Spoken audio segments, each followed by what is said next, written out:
Hello guys welcome back to my YouTube channel.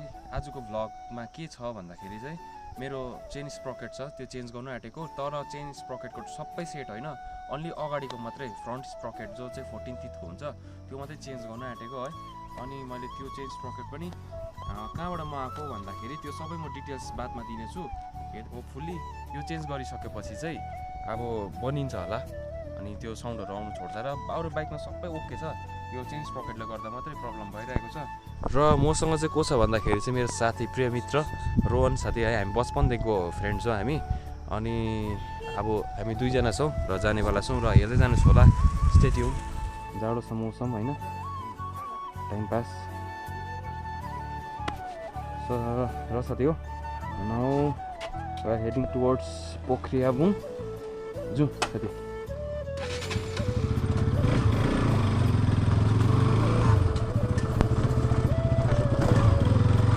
गाडीको हल्ला मात्रै सुन्नुहोस् होला साथी हो, हल्ला सुन्नुहोस् होला। कटाङ कटाङ सबै चेन लुज भएर। अनि चेन लुज किन भएको छ भन्दाखेरि चाहिँ स्प्रकेट खाएर बेसी। र साथी हो अहिले चाहिँ नोभेम्बरको महिना हो अनि एकदमै जाडो चढिसकेको छ है। र बाइकहरूमा हिँड्नु एकदमै गाह्रो पर्छ जाडोले गर्दाखेरि। तर पनि बाइकमा हिँड्नुको मजै छुट्टै हुन्छ विन्टरमा पनि। त्यति हो, बिमार चाहिँ भइबस्छ। So guys, as you all know this is Sangam Bazar. जाडोको मौसममा सङ्गम बजार यस्तो देखिन्छ, सुनसान। And road is under construction.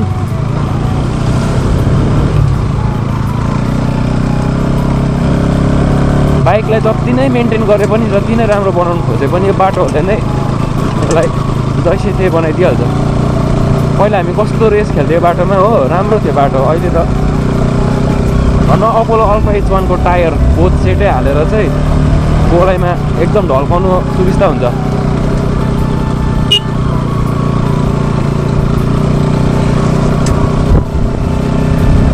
जति ढल्काए पनि त्यो रिस्कै छैन यसमा क्या। र साथी हो तपाईँहरूलाई चाहिँ म नयाँ एकपल्ट इन्टरभ्यू लिँदै नि हो त होला त म। So friends, I will show you the new way भनौँ है, alternative way towards Pokharebung from Nagri. Let's go from Avon group ल साथी।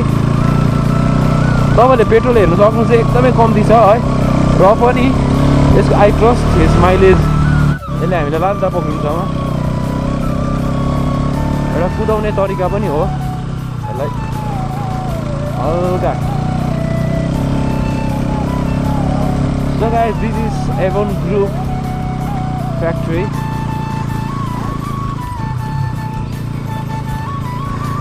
हेर्नु सक्नुहुन्छ Avon Group factory, Avon Group factory। डिसिजनहरूको होमस्टे माथि छ।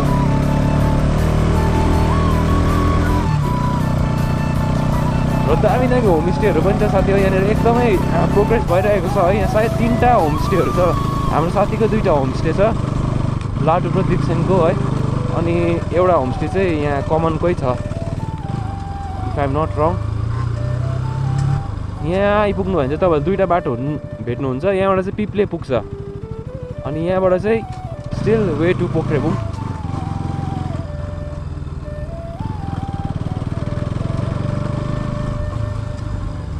चिसो मौसममा घुम्नुको मजै अर्को छ बाइकमा है साथी। बिमार हुने चाहिँ अलिकति डर चाहिँ भइरहन्छ। यहाँबाट चाहिँ दिपसेनहरूको उयो पुग्छ, होमस्टे पुग्छ, यहीँ माथि छ। एकदम दामी होमस्टे छ साथी हो, यु क्यान भिजिट। तपाईँहरू आउनुभयो भने म कुनै दिन भ्लग बनाइ देखाउँछु। यहाँ चाहिँ लाटुभरको होमस्टे हो, यहाँ चाहिँ ग्यालसेङ होमस्टे। साथी आउनु भएको थियो नि यो बाटो, एकदम दामी छ नि बाटो त।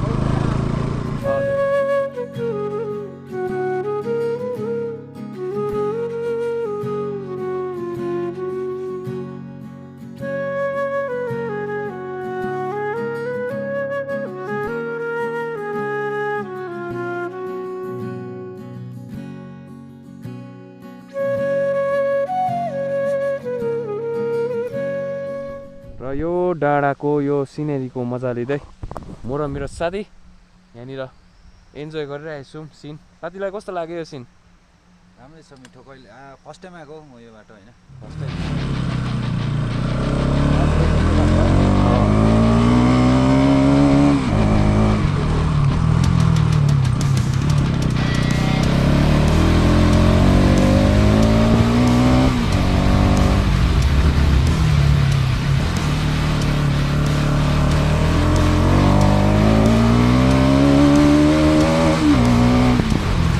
Whoa, what a sound!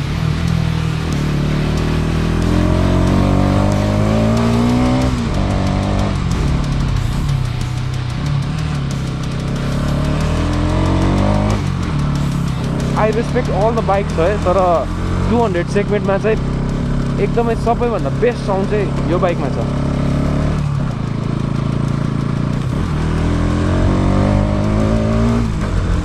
It just roar like tiger हुन्छ नि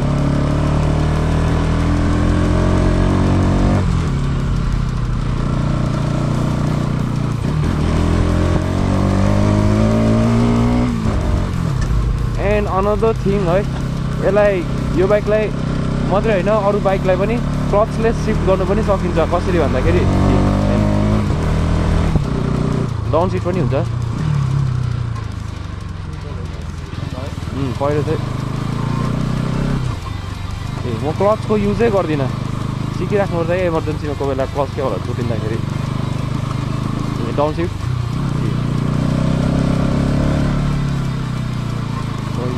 टाइमिङ चाहिँ मिलाउनु पऱ्यो अनि अरूले क्वेसन गर्नु सक्छ है अब यसले कुनै इन्जिनमा असर पार्दैन एकदमै पार्दैन इट्स भेरी सेफ किन भन्दाखेरि तर के हो भन्दाखेरि चाहिँ त्यो टाइमिङ चाहिँ याद हुनु पऱ्यो you have to be expert या एक्ज्याक्टली हो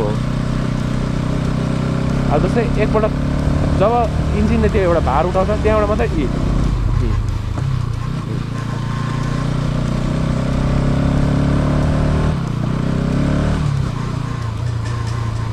गाडीबाट चाहिँ खै यस्तो के साउन्ड आइरहेको छ के साउन्ड हो कुनि यो चाहिँ यहाँ पर देख्नु सक्नुहुन्छ तपाईँले सोनुको ग्यारेज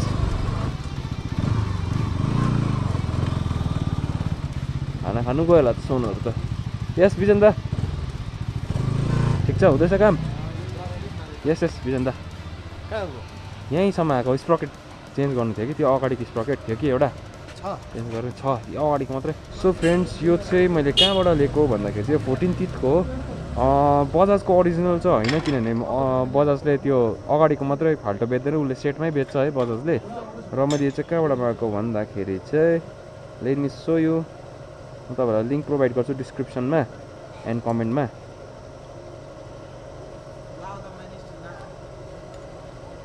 मेन स्ट्यान्ड ल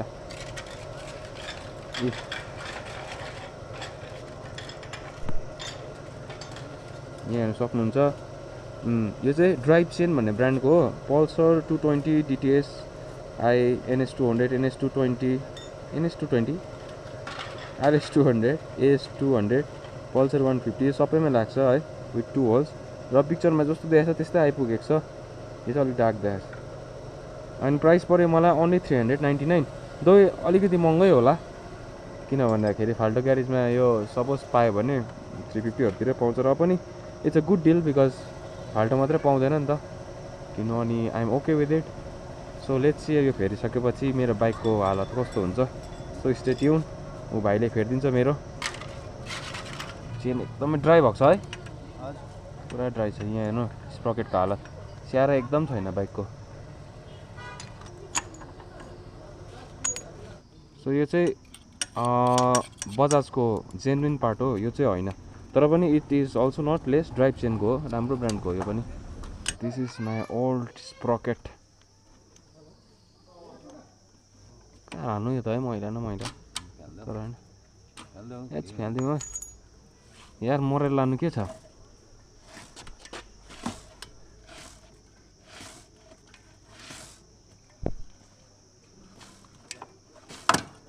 ओ लभली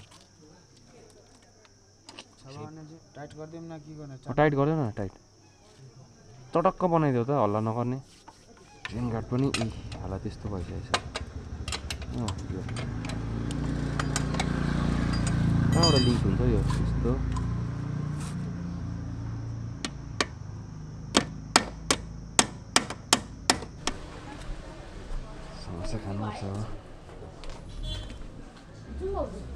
अन्धकार छ त हौ। बत्ती छैन बत्ती छैन बत्ती बाल न समोसा ल्याउ न समोसा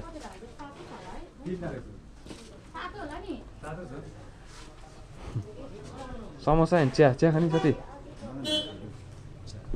समोसा कति खानुहुन्छ माग्नु न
र साथी घर पुग्यो है एन्ड आजको भ्लग के कसो भयो कमेन्ट गरिदिनुहोस् होला लाइक कमेन्ट सेयर सब्सक्राइब गरिदिनुहोस् होला र so until next time good bye see you in the next vlog thank you so much